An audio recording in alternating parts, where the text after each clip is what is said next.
พระธรรมนำส่องประกายส่องจิตส่องใจสุดสว่าง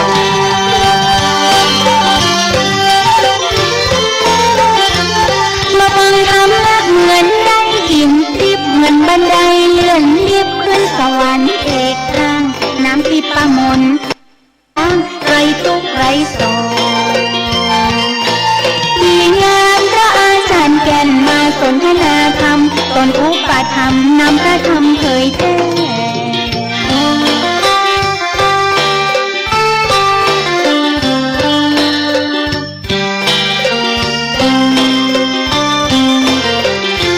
ท่านพระครูปาลักษณ์กิตติพงศ์กิติโสภโน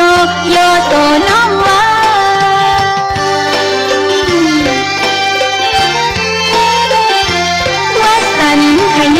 จังหวัดเชียงใหม่อำเภอสันทรายขอไว้ทูลสวาพระวิหารอุโบสถไม้สักทองเป็นทรงล้านนาวัดสันขยอมอนุรักษ์รักษาศิลธรรมาพระสังฆาพระเก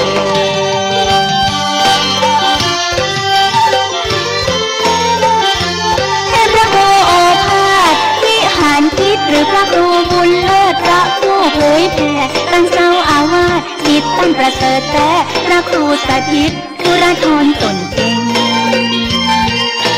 ใบบุญองค์อุปธรรมสนับสนุนชี้หนทางบุญนำพระธรรมเผยแผ่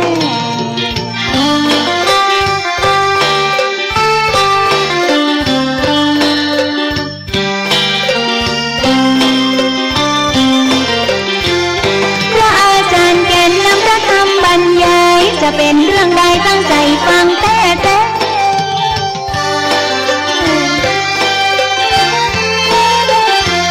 ดินจัง16ครั้งธรรมะหายแผ่เจิญต่อเจิญแม่หมุนขึ้นฟังกัน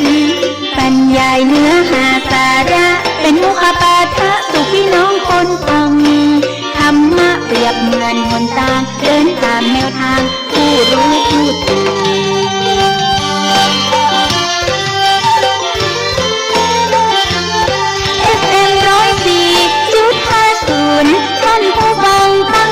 หมุนขึ้น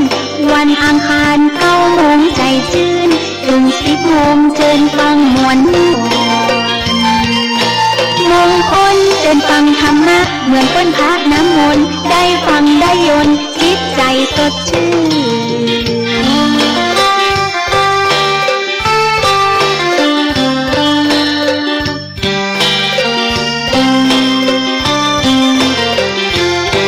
สนทนาธรรมนำมาผ่อนใจศรัทธาวงใหญ่ยิ่งใจใหญ่น้อง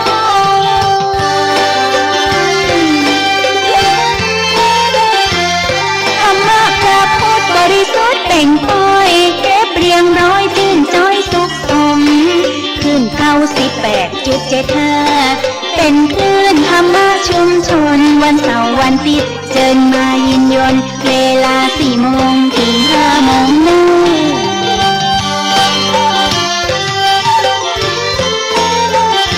เชิญธรรมะชุมชนวัดด้วยตองซอกผู้ฟังที่รักเชิญมาเบิ่งเนื้อต้นอุปถัมภ์ตั้นมี power เชิญมาฟังเนื้อสายน้องสายพี่นอนในสดับรับฟังบรรยายธรรมะสู่ใจจึงได้ประโยชน์เชิญฟังสดับรับฟังบรรยายธรรมะสู่ใจจากพระอาจารย์เป็น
ก็เพื่อเป็นบุญเป็นกุศลกับบรรดาญาติโยมสาธุชนพุทธบริษัทต่างหลายในโอกาสนี้เสียงทองส่องธรรมแสงงามในยามเช้าแสงอาทิตย์เจ้าเช้ายังสดใสเสียงทองส่องห้องหัวใจเสียงอะไรไม่เท่าเจ้าเสียงธรรมบัดนี้ก็ขอกราบนมัสการไหวสาหลวงพ่อพระครูสมุวิจุวัฒน์วรกิจโจท่านผู้อำนวยการขึ้นวิทยุเพื่อการศึกษาพระพุทธศาสนาและวัฒนธรรม FM 104.50 ในโอกาสวันนี้ท่านพระครูสถิตธุราธรท่านเจ้าวาดวัดสันขยอมวิหารอุโบสถไม้สักทองทรงล้านนาในโอกาสวันนี้เป็นโอกาสที่บรรดาญาติโยมท่านสาธุชนท่านผู้ฟังท่านทั้งหลายได้รับฟังในส่วนของการไลฟ์เฟซบุ๊กและก็จะได้รับฟังย้อนหลังในส่วนของ YouTube ในโอกาสนี้เนื่องได้ว่าในช่วงนี้เป็นช่วงกำลังปรับปรุงเสาวิทยุของทางคลื่นวิทยุ FM 104.50 ทางหลวงพ่อพระครูสมุวิชวัตรวรกิจโจท่านก็ได้ประกาศบอกกล่าวทางคลื่น FM วิทยุ104.50 นี้ได้รับทราบจะออกอากาศไปอีกแถมประมาณ 2-3 สัปดาห์ถ้าหากว่าช่างได้ตรวจดูแล้วก็จะมีการซ่อมแซมเพราะว่าได้มีการสุดโทรมใจกว่ามา10 กว่าปีแล้วรับฟังตอนนี้ก็เป็นการรับฟังชมทาง Facebook YouTube พิมพ์คำว่าวัดไฟหินท่านก็จะได้รับฟังอาตมาภาพได้ออกรายการในโอกาสวันนี้หรือว่ารับชมย้อนหลังในญาติโยมสาธุชนพุทธบริษัทต่างหลายทุกท่านทุกคนเนื่องด้วยการที่เราตั้งหลายได้รับฟังธรรมะแห่งองค์พระสิริสัมมาสัมพุทธเจ้านั้นก็เป็นสิ่งที่ยืนยาวนานได้ใจปฏิบัติหลักแห่งการดำเนินชีวิตประสิทธิพรของเราท่านทั้งหลายในญาติโยมซึ่งในโอกาสนี้บรรดาญาติโยมสาธุชนพุทธบริษัททั้งหลายทุกท่านทุกคนก็ได้รับฟังจากการไลฟ์เฟซบุ๊กก็เป็นการไลฟ์สดเหมือนกันในญาติโยมสาธุชนพุทธบริษัททั้งหลายดังนั้นแล้วญาติโยมที่รับฟังในโอกาสบ่ายนี้ก็เป็นบุญกุศลที่บรรดาญาติโยมท่านทั้งหลายจะได้รับฟังธรรมะสู่ใจเพื่อสันติภาพเราท่านทั้งหลายได้มีหลักธรรมเป็นข้อคิดคติเตือนใจในญาติโยม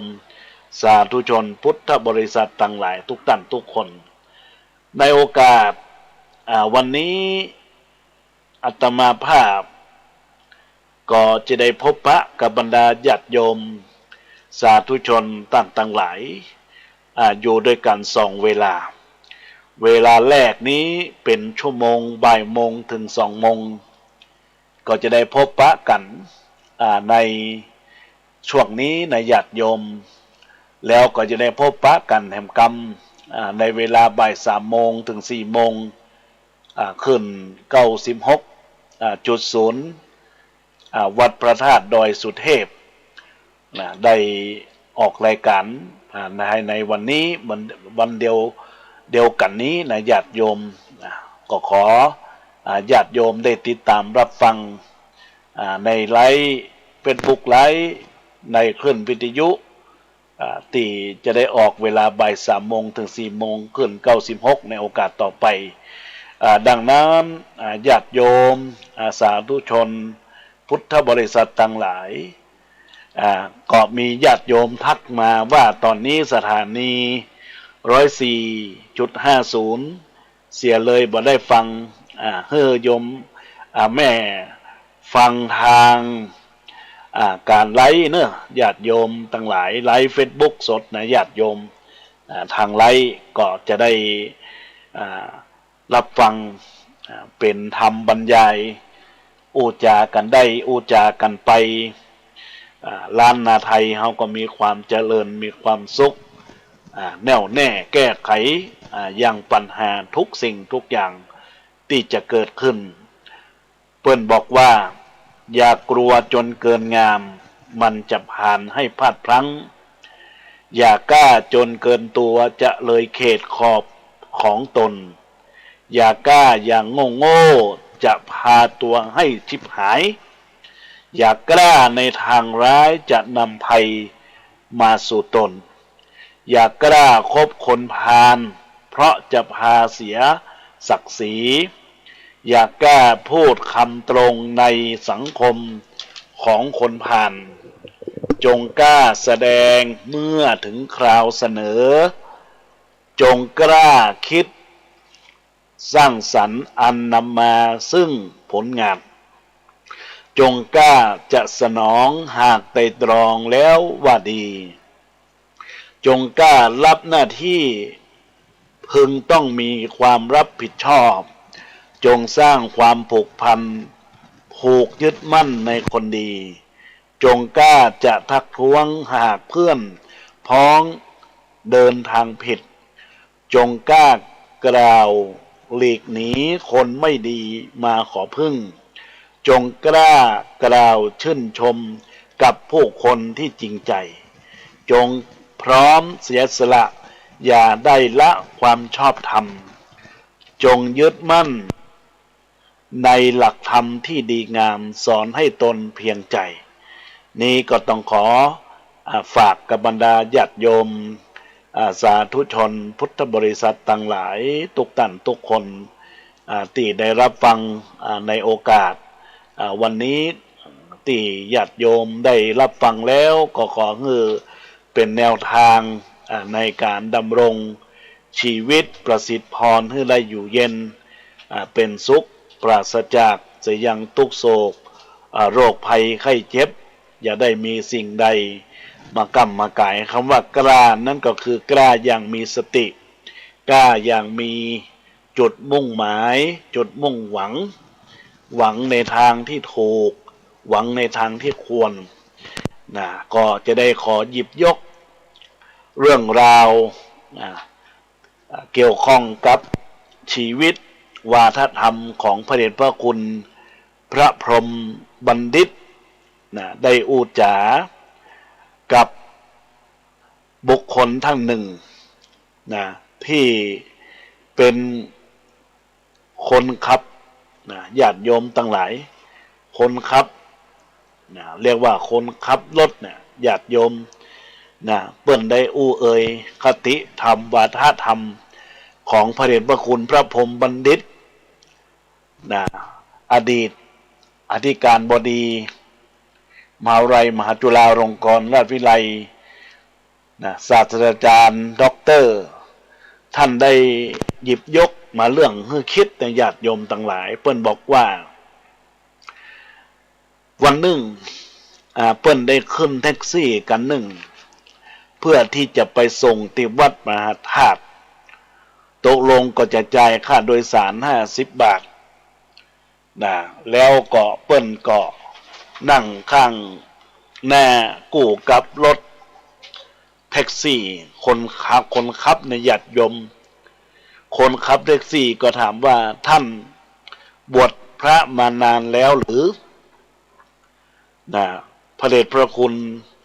พระพรหมบัณฑิตท่านก็ตอบว่าบวชมานานแล้วเขาถามต่อไปว่าท่านบวชแล้วมีความสุขดีหรือเจ้าคุณท่านก็ตอบว่าก่อนเลยเนอะอาตมาตอบว่าอยู่ไปก็อยู่ไปเรื่อยๆตอบแล้วก็ถามกลับไปกับคนขับรถแท็กซี่ว่าขับรถแท็กซี่มานานแล้วกะคนขับแท็กซี่ก็บอกว่านานแล้วครับผมขับแท็กซี่มา27 ปีแล้วขับแท็กซี่แล้วมีความสุขดีหรือมีความสุขมากครับผมขับแท็กซี่แล้วผมดับทุกข์ได้เขาก็ตอบด้วยน้ำเสียงที่มีความจริงใจทำให้อาจารย์เจ้าคุณพระพรหมบัณฑิตนึกถึงเรื่องสิทธารัฐะที่พายเรือข้ามฟากขึ้นมาทันทีคุณขับแท็กซี่ตลอดเวลาบอกเคยประกอบอาชีพอื่นเลยหรืออาจารย์เจ้าคุณก็ถามเขาก็ตอบไปว่าผมก็เคยขับรถที่กระทรวงแห่งหนึ่งแต่ผมอยู่บ่ได้ผมบ่ชอบระบบราชการที่เล่นพรรคเล่นพวกเล่นพ้อง กันเหลือเกินทำราชการต้องมีเส้นสายค่าของคนบ่ได้อยู่ที่ผลของงานค่าของคนอยู่ที่ว่าเป็นคนของใครผมเบื่อหน่ายจึงลาออกไปเป็นพนักงานงานขับรถที่มหาวิทยาลัยแห่งหนึ่งแต่ผมก็บ่อยู่บ่ได้ทำไมที่มหาวิทยาลัยนั้นก็มีการเล่นพักเล่นพวกกันหรือว่าจะได้บ่ใจอย่างนั้นผมขอถามหน่อยคนเราเรียนหนังสือไปเพื่ออันหยังคนเฮียนมากเป็นคนฉลาดมากขึ้นใจไหมก็คงเป็นเช่นนั้นนะโยมคนเรียนมากฉลาดมากคนมีความสุขมากขึ้นใช่หรือไม่แต่ผมว่าบ่ใจความจริงประสบการณ์ที่มหาวิทยาลัยแห่งหนึ่งสอนผมว่าคนเรียนมากฉลาดมากกับตุกมากขึ้นพวกด็อกเตอร์ผู้ช่วยศาสตราจารย์ด็อกเตอร์ก็ดีรองศาสตราจารย์ด็อกเตอร์ก็ดีศาสตราจารย์ด็อกเตอร์ก็ดีครูบาอาจารย์ที่นั้นมีความตุกเหลือเกินตัวเองตุกคนเดียวบ่พอก็ยังเฮ่อนิสิตนักศึกษาตุกไปตัวที่เป็นเช่นนั้นก็แสดงว่าต้องมีอันอย่างผิดพลาดในระบบการศึกษา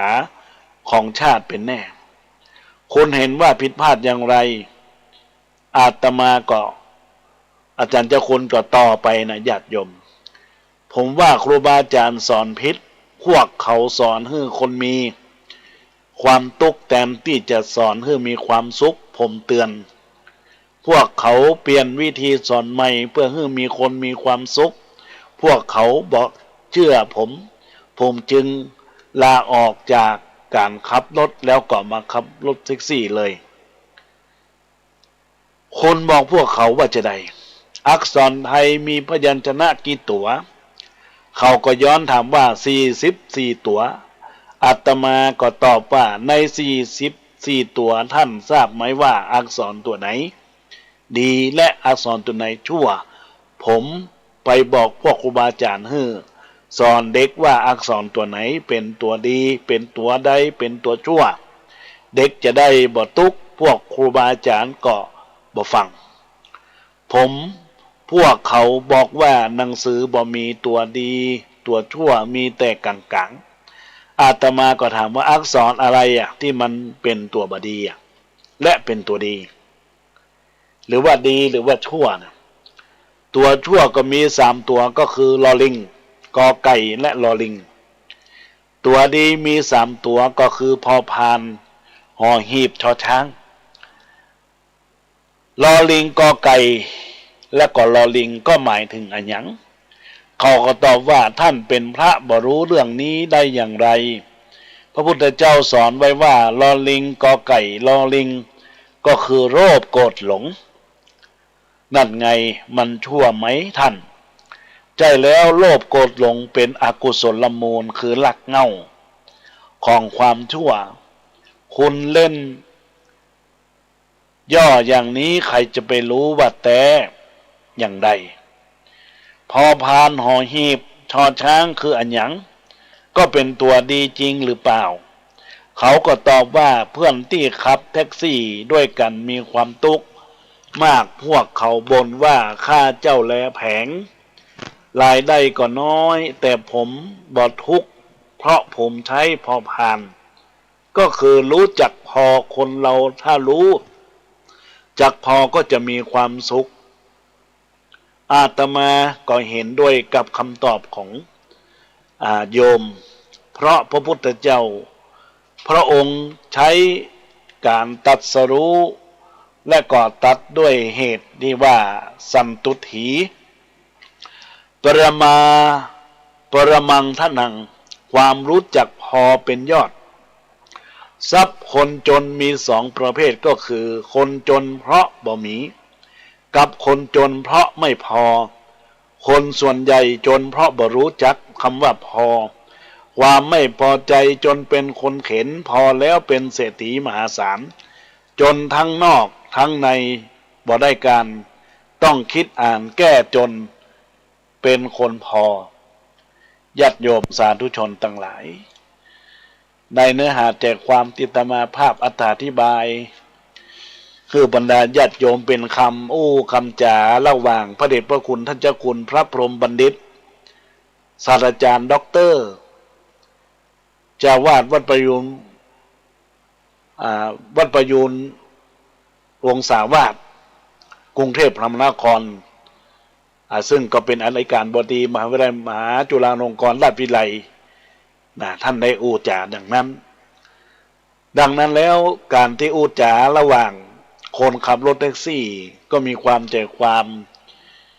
สรุปง่ายๆก็คือว่าตัวอักษรไทยถ้าคิดดีๆตัวที่บดีก็คือตัวลอลิงกอไก่ลอลิงก็คือความโลภกอไก่ก็ความโกรธลอลิงก็ความหลง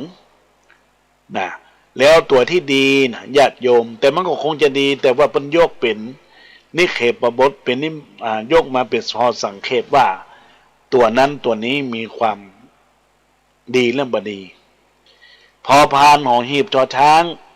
พอพานก็คือความพอรู้จักพอนะญาติโยมรู้จักพอแล้วท่านเจ้าคุณท่านก็เห็นด้วยกับคำตอบของเขาเพราะว่ามันสอดคล้องกับพุทธสุภาษิตที่กล่าวความรู้จักพอเป็นยอดเป็นยอดของทรัพย์ความพอมีพอกินพออยู่พอใจบางคนญาติโยมมีเท่าใดก็บ่พอได้มากก็จะเอามากได้มากก็เอามากยิ่งขึ้นได้มากยิ่งขึ้นก็จะเอามากสุดๆญาติโยมมันไม่มีความพอแล้วคนมีความสุขก็ญาติโยมมันก็มีความสุขเพราะในชีวิตต้องเป็นคนที่รู้จักพอใจในสิ่งที่มียินดีในสิ่งที่ทำใครบ่มีสิ่งที่ชอบก็ต้องชอบสิ่งที่ตนมีภาษิตฝรั่งว่านกตัวเดียวในกำมือดีกว่านก2 ตัวบนต้นไม้คนไทยทุกวันนี้หลงอยู่ในวัตถุนิยมได้เท่าไรก็บ่รู้จักพอซึ่งถามว่าคนขับรถแท็กซี่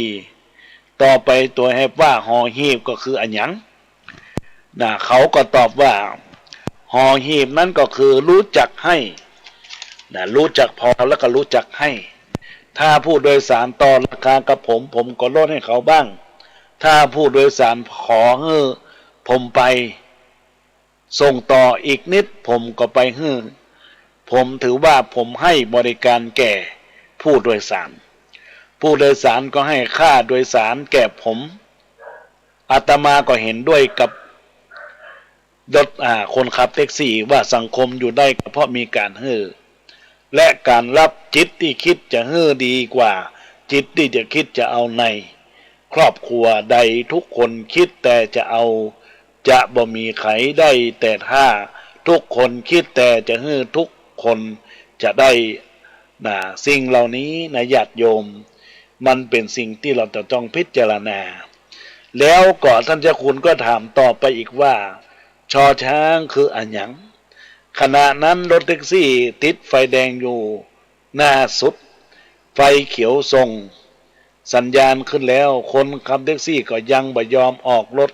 เพราะสนทนาธรรมเพลินรถคันหลังก็บีบแตรไล่คนขับแท็กซี่ก็จึงบอกว่าไฟเขียวเนี่ยเพิ่งขึ้นเขาบีบแตรไล่ผมแล้วบ่รู้จะรีบไปตายกันที่ไหนผมโดนบีบแตรไล่เป็นประจำแต่ผมก็บ่โกรธหรือว่าหัวเสียเพราะมันใช้ชอช้างคำว่าชอช้างนั่นก็หมายถึงว่าช่างเขาเถอะผมโดนบีบแตรไล่ผมก็คิดว่าช่างเถอะนั่นคือการปล่อยวางแบบหนึ่งทำให้สบายใจช่างเถอะเหมือนคำกลอนที่กล่าวว่าใครชอบใครชังช่างเถิดใครเทิดใครแช่งช่างเขาใครเบื่อใครบ่นทนเอาใจเราร่มเย็นเป็นพอ เมื่อแท็กซี่มาถึงวัดมหาธาตุยุวราชรังสุฤทธิ์ที่พระเดชพระคุณท่านเจ้าคุณพระพรหมบัณฑิตจะไปนั้นญาติโยมต่างหลายจะลงรถท่านก็ได้จ่ายค่าฮือกับแท็กซี่60 บาทแล้วก็บอกว่าขอเพิ่มฮือเป็นทิปหรือว่าฮือติปไปแต่คนขับแท็กซี่ก็บอกว่าผมมาเอาผมรับเพียงแค่50 บาทแล้วก็ทอนเงิน10 บาทฮือกับพระเดชพระคุณท่านเจ้าคุณเขาก็ตอบว่าผมมาเอาหรอกครับผมรู้จักพอแล้วเขาก็ขับรถต่อไปอย่างมีความสุขเพราะเขามีธรรมประจำใจ3 ข้อคือรู้จักพอสันโดษรู้จักให้ทานรู้จักปล่อยวางก็คือการเสียสละจาคะนั่นเองญาติโยมสาธุชนทั้งหลายดังนั้นแล้วญาติโยมสาธุชนพุทธบริษัททั้งหลายได้รับฟังในโอกาสที่สาธยายวาทธรรมของพระเดชพระคุณท่านเจ้าคุณพระพรหมบัณฑิตก็คงจะได้คิดพิจารณาอย่างท่วงทีว่าคนเราท่านทั้งหลายญาติโยมสาธุชนพุทธบริษัททั้งหลายได้กระทำแบบนี้อย่างนี้แล้วก็ขอให้ชีวิตของเรานั้นอยู่รอดชีวิตของเรานั้นปราศจากสิ่งทั้งหลายทั้งปวงชีวิตเราจะอยู่รอดได้อย่างมีความสุขนั้นก็คือยกใจเขามาใส่ใจเรายกตัวผู้อื่นด้วยความเห็นใจอย่าเห็นแต่แก่ตัวของตัวเราญาติโยมทั้งหลายดังนั้นก็ต้องขอฝากกับบรรดาญาติโยมสาธุชนพุทธบริษัททั้งหลายทุกท่านทุกคนที่รับฟังสิ่งเหล่านี้เป็นข้อคิดคติเตือนใจให้สาธุชนได้ตั้งอกตั้งใจเป็นสิ่งที่ดีงามเหมือนดังคำก้าวห้ามคำจอที่กล่าวว่าสิ่งที่เฮาบ่ชอบก็คือยุงบินอยู่ในรถมดอยู่ในของกินบ่าหินอยู่ในเข้าขี้เหล้าก็อยู่ที่ประชุมใยแมงมุมก็อยู่ที่นอนบ่อนอยู่ในเขตชุมชนร้านซ่อมรถไก่ร้านเสริมสวยชอบทำตัวเป็นคนรวยแต่มีก้าหนี้ขยะเหี้ยเป็นตี้บ่มีไผรับผิดชอบหัวแหมเมาะข้อสอบละอ่อนชอบละอ่อนสอบโอเน็ตละอ่อนผีเพศเอามาหินขว้างรถเมื่อใดมันจะหมดทุจริตเข้าและยาเปลี่ยนยุงหันนะคณะรัฐมนตรีเข้าข่าวต่างทีวีก็มีกล้าปนจี้ฆ่าพิษเถียงกันได้ยินถึงวันข่าวใต้ข่าวเหนือมีกล้าวางระเบิดก็ทักใต้ข่าวละเมิดทางเพศก็นักคนบาปนักลักแผ่วพระพุทธรูปสถูปเจดีย์ถูกลักขุดเอาพระตึงบ่ลดบ่ละข่าวกล้าหยาบ้าพื้นที่ป่าถูกตัดทำลายเมื่อใดประเทศจะเป็นวิบากกรรมจะปนวิบากกรรมเป็นวิบากกรรมจะนี้เมื่อใดจะปนสักเตื้อก่ายแตะเฉยเติบเปรียบเนอะญาติโยมทั้งหลายก็ขอฝากกับบรรดาญาติโยมท่านสาธุชนท่านผู้ฟังที่รับฟังในโอกาสนี้รับฟังไปแล้วเป็นสาระธรรมนำมาคบคิดนำมาโอ้มาจ๋าวันนี้ก็ได้รับฟังเกี่ยวข้องกับการสนทนาอูจาปราศัยปฏิสันถานกันและกันก็ได้เนื้อความใจความว่ารู้จักสันโดษรู้จักวิธีการรู้จักประมาณในตัวตนแล้วรู้จักเสียสละเนอะญาติโยมดังนั้นก็ขอฝากกับบรรดาคณะศรัทธาญาติโยมสาธุชนพุทธบริษัททั้งหลายตอนนี้ ญาติโยมได้รับฟังจากการไลฟ์เฟซบุ๊กไลฟ์ก็ขอให้ญาติโยมสาธุชนพุทธบริษัททั้งหลายทุกท่านทุกคน เมื่อได้รับฟังสาระดีๆสิ่งเหล่านี้ก็ขอให้นำไปเป็นข้อคิดคติเตือนใจลักษณะของการสร้างสรรค์คุณงามความดีกับตัวตนให้ได้คิดได้ถึงเติงยังสิ่งต่างหลายที่เป็นเครื่องเตือนสติกับบรรดาญาติโยมสาธุชนพุทธบริษัทต่างหลายสิ่งต่างหลายต่างปวงที่เป็นเครื่องข้อคิดคติเตือนใจเหล่านี้ก็จะทำให้เรานั้นมีความสุขมีความสุขจะได้ญาติโยมความสุขที่ได้นำให้ญาติโยมได้คิดแล้วปฏิบัติโดยการกระทำแห่งความจริงก็คือการสร้างกุศลคุณงามความดีของเรานะญาติโยมให้ปรากฏแจ่มแจ้งแสงใสเราจะเห็นว่าในปัจจุบันนี้เรื่องราวต่างๆในสังคมมนุษย์ในชีวิตของมนุษย์นั้นญาติโยมย่อมมีได้มีการได้พบเจอในสิ่งที่เป็นที่บ่สมควรบ่เปิงควรสักเท่าใด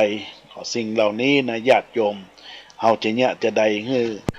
ชีวิตของเฮาได้ผ่านพ้นก็คือตั้งอยู่ในสติความระลึกได้สัมปัญญะโกความรู้ตัวจำได้หมายรู้ในสิ่งที่เกิดในสิ่งที่มีในเกิดในทางดีก็เราก็รู้ในเกิดในทางชั่วเราก็พยายามลบพ้นจากความชั่วทำจิตใจให้ปราศจากความสุขความเจริญในหน้าที่กิจการงานเราทั้งหลายก็จะมีความสุขต่อไปดังนั้นแล้วญาติโยมสาธุชนทั้งหลายอาตมาภาพได้ใครจะหลักธรรมในโอกาสนี้แล้วก็ขอเชิญชวนอนุโมทนาขอบคุณที่บรรดาญาติโยมได้ตั้งใจรับฟังในโอกาสนี้ก็ขอเจริญพรอนุโมทนาขอบคุณกับทุกคนทุกท่านที่ได้รับฟังรายการธรรมะยามบ่ายโมงกับอาตมาภาพพระอาจารย์แก่นสำนักวัดสังขยอมตำบลสันทรายน้อยอำเภอสันทรายจังหวัดเชียงใหม่ที่ท่านได้รับฟังอยู่ในขณะนี้ก็เป็นบุญเป็นกุศลที่เราท่านทั้งหลายจะได้ร่วมเป็นป่าไทยเข้าห่อเป็นเสบียงต่อไปแดนสวรรค์คือเป็นความสุขความเจริญในหน้าที่กิจการงานทุกสิ่งทุกอย่างก็ขอให้ญาติโยมได้ตั้งปณิธานความดีกับตัวเองเนื้อญาติโยมทั้งหลายคิดดีทำดีพูดดีก็จะได้ทำให้ตัวเฮานั้นมีความสุขอยู่ร่วมกันอย่างผาสุกในญาติโยมดังนั้นแล้วก็ขอเจริญพรกับบรรดาศรัทธาญาติโยมสาธุชนพุทธบริษัททั้งหลายที่รับฟังรายการธรรมะยามบ่ายโมงถึง2 โมงในโอกาสนี้ในญาติโยมทั้งหลายก็ขอให้ญาติโยมสาธุชนพุทธบริษัทต้องตั้งใจ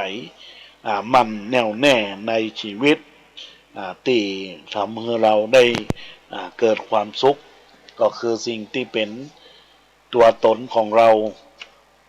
ตั้งสติตั้งมั่นความสุขนั้นมันก็จะเกิดขึ้นกับตัวเราดังนั้นแล้วก็ขอฝากนิยามว่าตามใจปากก็ลำบากต้องตามใจน้องลำบากปี่ตามใจคนบ่ดีลำบากใจตามใจน้องสะใภ้ลำบากปี่เขยตามใจจำเลยลำบากตำรวจตามใจพวกลำบากหมู่ตามใจชู้ลำบากครอบครัวตามใจผัวลำบากเมียตามใจเฮียตามใจเฮียลำบากเจตามใจเนนลำบากตุตามใจสาวคิคุลำบากกระเป๋าตามใจคนเฮาลำบากลูกหลานตามใจหนุมานลำบากกรุงลงกา ตามใจหมาลำบากแมวตามใจแต๋วลำบากชายตามใจยายลำบากปู่ตามใจสาวเจ้าสู้ลำบากหอมลำบากทอมตามใจลำยองลำบากวันเฉลิมตามใจลูกนักเกินลำบากแม่ป้อตามใจมัมสุดหล่อลำบากเพ่งนงเถิดเทิงเนอกันนี้ก็ขอฝากกับบรรดาญาติโยมสาธุชนพุทธบริษัททั้งหลายที่รับฟังในโอกาสนี้ตอนนี้ก็จะได้เจริญพรญาติโยมทางการไลฟ์เฟซบุ๊กในโอกาสนี้เจริญพรกับแม่มาลีณพิกุลจากตลาดกัดก้อมหลังวัดยางกวงได้เจริญพรนมัสการเข้ามาเนอเจริญพรกับแม่ครูจุลีกันโฮทักทายเข้ามาเจริญพรกับคนลุ่มน้ำบางได้ทักทายเข้ามาเจริญพรกับคุณโยมขนึงคำฟูเจริญพรกับคุณโยมอัมภัยวีรสะเจริญพรกับคุณโยมวันเพ็ญกันทวงศ์เจริญพรกับคุณจันจรัตน์แจ่มกระจ่างเจริญพรกับแม่เอ้ยสุติวงศ์เจริญพรกับคุณโยมลุงอ้วนได้ทักทายเข้ามาในโอกาสนี้ในญาติโยมที่รับฟังจากการไลฟ์เฟซบุ๊กไลฟ์ในโอกาสนี้ก็ขอให้ญาติโยมเป็นบุญ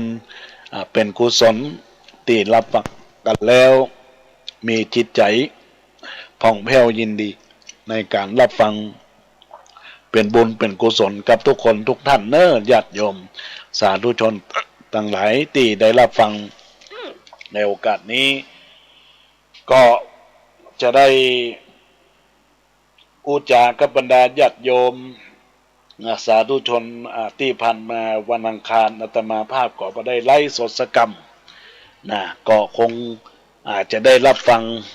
ทางไล่นี่ในคลื่นวิทยุ104.50นี้ก็คงจะหลายสัปดาห์อยู่เนื่องจากว่ามีระบบระเบียบการทำเสาอากาศวิทยุญาติโยมทางหลวงพ่อพระครูสมุวิชวัตรวรกิจโจก็ได้ส่งข่าวมาให้ได้รับทราบในสิ่งที่เกิดขึ้นกับทางขึ้นวิทยุ FM 104.50ญาติโยมทั้งหลายเพราะฉะนั้นแล้วญาติโยมทุกคนทุกท่านก็ขอให้ญาติโยมได้ทำการอู้เอ่ยอู้จ๋าในสิ่งที่เป็นสาระธรรมนำมาคบคิดนำมาอู้มาจาพบปะกับบรรดาสถานญาติโยมในการไลฟ์เฟซบุ๊กไลฟ์แล้วก็จะได้ลง YouTube ในโอกาสนี้ก็ญาติโยมติดตามรับฟังได้ทุกทางสองทางโดยกันตอนนี้ก็มีคุณโยมแม่เปรมจิตอุปพันธ์ได้ทักทายเข้ามาในรายการธรรมะยามบ่ายโมงถึง2 โมงแล้วก็ยังมีคุณโยมแม่นวลนิชชวชาติได้ทักทายเข้ามา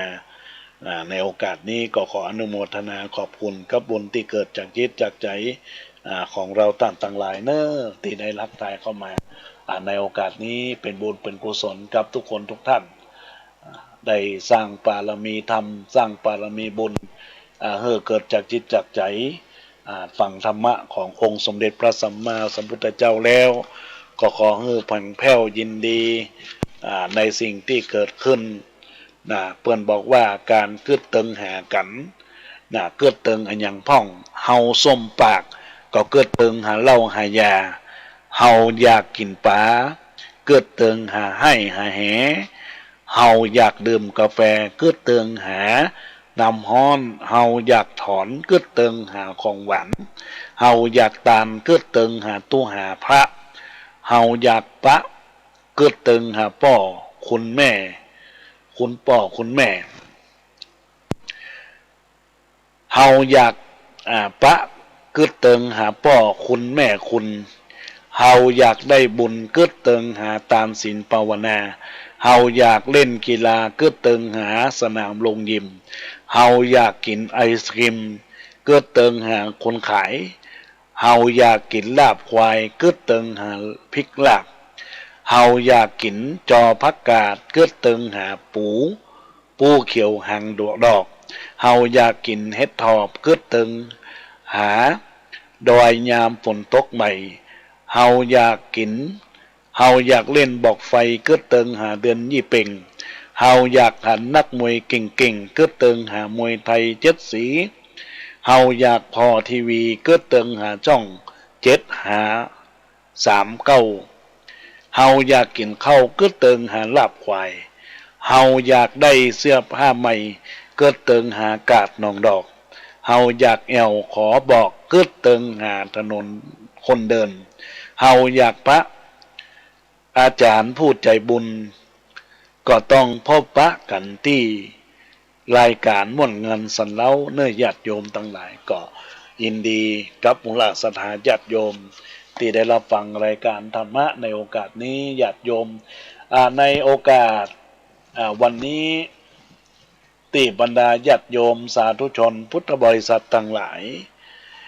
ก็จะเป็นช่วงเทศกาลใส่ขันดอกจะเริ่มวันพรุ่งนี้แล้วเนอะญาติโยมวันที่27ถึงวันที่2มิถุนายนวันเป็นกาละที่ว่าเข้า8ออก9เข้า8ออก9ก็คือเดือน8แล้วก็จะได้ไปออกขันดอกในเดือน9ก็คือวันที่2มิถุนายนดังนั้นแล้วญาติโยมทั้งหลายวันพรุ่งนี้ก็ท่านใด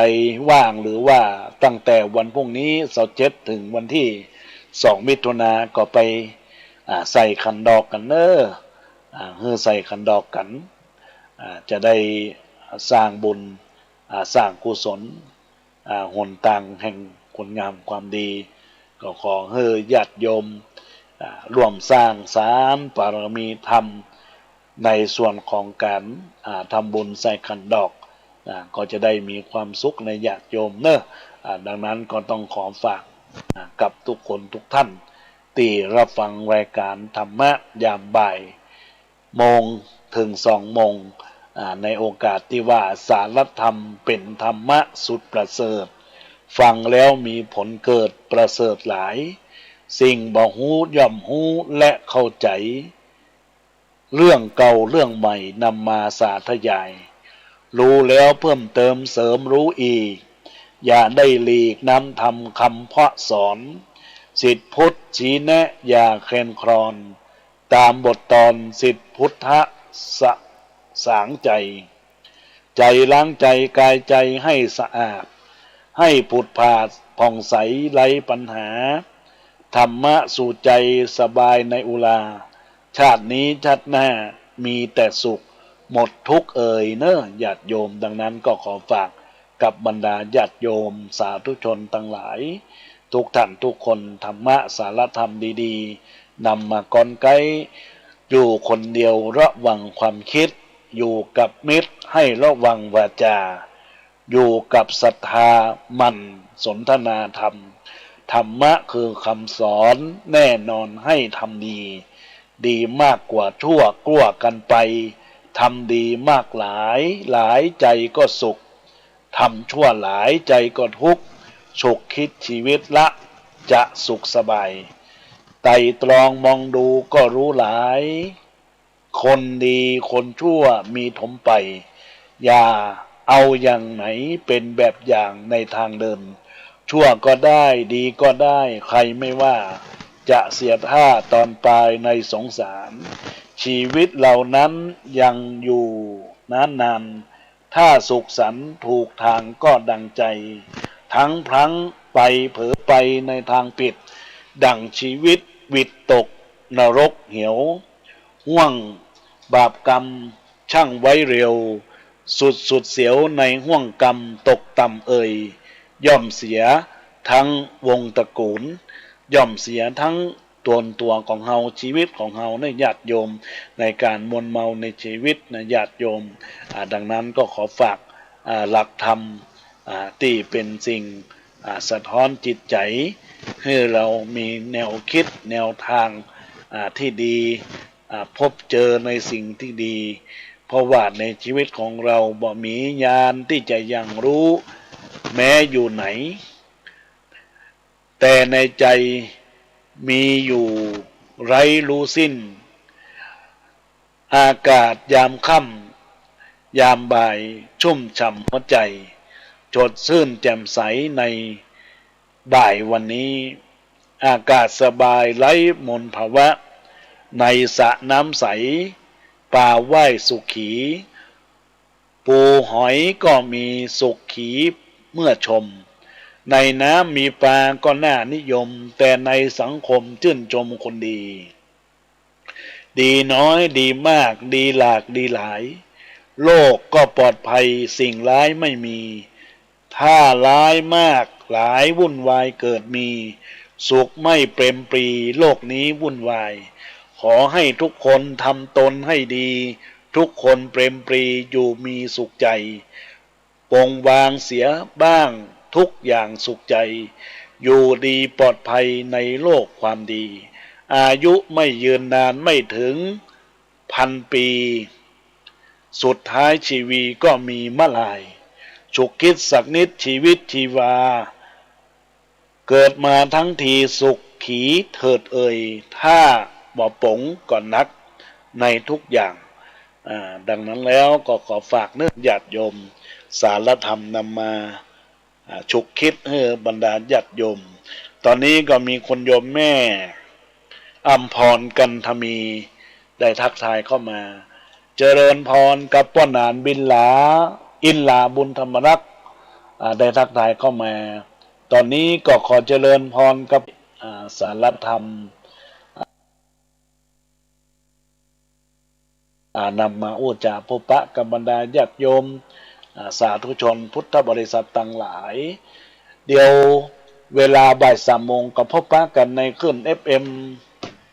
96.0 เนี่ยญาติโยมต่างหลายก็จะมีเรื่องประชาสัมพันธ์อย่างหลายประการเกี่ยวกับงานวัดงานวาเกี่ยวกับสาระที่เราท่านต่างหลายจะได้นำเอาชีวิตของเรานั้นไปสู่ความสุขคือการมีสติตั้งมั่นแน่วแน่ในจิตใจของเราเนอะญาติโยมดังนั้นแล้วก็ญาติโยมทุกท่านทุกคนได้รับฟังรายการธรรมะยามบ่ายแล้วก็ขอให้จิตใจของทุกคนทุกท่านได้ผ่องแผ้วยินดีกับการรับฟังรายการธรรมะยามบ่ายโมงถึง3 โมงเนอะ2 โมงในโอกาสแล้วก็พบปะกันเวลาบ่าย3 โมงต่อไปก็จะเป็นสาระธรรมนำมาฉุกคิดอีกรอบหนึ่งเป็นรอบที่2ของวันพฤหัสบดีรายการธรรมะยามบ่ายโมงถึง2 โมงของคลื่นวิทยุ FM 104.50 วัดไฟหินนี้ก็พบเจอกันในวันอังคารและวันพฤหัสบดีเวลาวันอังคาร9 โมงถึง10 โมงเวลาวันพฤหัสบ่ายโมงถึง2 โมงก็ขอฝากธรรมะสารธรรมนำอุจากับบรรดาสัทธาญาติโยมทุกคนทุกท่านในโอกาสนี้ก็จะได้ขอลารายการออกไปเสียก่อนในโอกาสนี้เพราะว่าบัจจัยรับฟังทางคลื่นวิทยุรับฟังการไลฟ์เฟซบุ๊กไลฟ์ก็ขอสมควรแก่เวลาที่บรรดาญาติโยมจะได้รับการเฟซบุ๊กไลฟ์ในอีกรูปต่อไปตามตารางของขึ้นวิทยุ FM 104.50 วัดฝ่ายหินตัวยในโอกาสบัดนี้ก็ขอบอกกล่าวเป่าประกาศครับบรรดาญาติโยมสาธุชนต่างหลายจะได้ขอลารายการธรรมะเราขอมาพบปะกันในโอกาสต่อไปเปิ้นบอกว่าเปิ้งปะอาศัยยามตุกยากไร้แม้ตกต่ำใต้ก็ยังหวังดีช่วยปอช่วยได้ฮือปอสุขีน้ำใจหากมีไม่ตีต่อฮือถ้าขาดน้ำใจดวงไทยเมื่อเตือก็หากบ่สมอันเปิงกวนพระจันทร์อยู่ฟ้าเมฆฟ้าเสสวนถึงเวลากวนเป่งแสงเจิดจ้าเป่งแสงเจิดจ้าทุกที่มีมืดย่อมก็มีสว่างกันเนยญาติโยมและต่างหลายดังนั้นก็ขอฝากธรรมะสกิดใจ ฝากกับบรรดาญาติโยมก่อนจากลาเอาอาพี่น้องทั่วหนแห่งห้องบ้านจองหนไกเวลาเสี่ยงแล้วมิดแก้วตังหลายลาตึงยิงใจพระผายเกี่ยวข้องมีโจกมีใจดีจีวีปร่ำพ้องศีลธรรมคันลองสืบปะไว้ป้นเคาะภัยนาอาสากรไข้ธรรมะสู่ใจได้งดงามขอเฮือ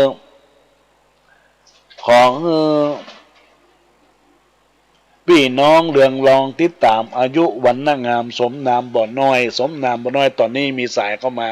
เอ่ยในรายการเจริญพรโยมแม่ลำพันธ์แดงก้อนแก้ว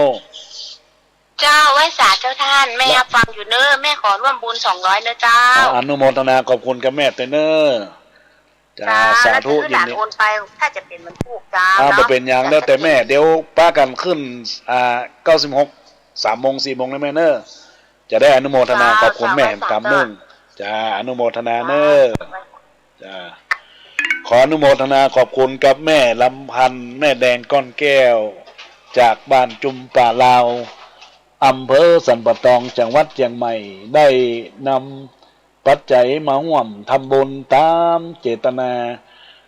เพื่อเป็นกาละบำรุงรักษาก็นำกับไฟในการส่งลิงก์สัญญาณไปที่ขึ้นดอยสุเทพในโอกาสที่จะต้องบำรุงสถานที่สถานีและก็สถานีวัดไฟหินตัวยก็อนุโมทนาขอบคุณครับคุณโยมแม่ตัวยเนออนุโมทนาขอบคุณเป็นอย่างยิ่งเป็นอย่างสูงขออำนาจแห่งคุณพระศรีรัตนตรัยอันมีคุณพระพุทธอันมีคุณพระธรรมอันมีคุณพระสงฆ์จงช่วยปกปักคุ้มครองรักษาอย่างบรรดาคณะสัตยาญาติโยมจงมีความสุขจงมีความเจริญก้าวหน้ารุ่งเรืองมีอายุวันนะสุขภละธนสารสมบัติคุณสารสมบัติทุกด้านทุกคนด้วยเถิดขอเจริญพร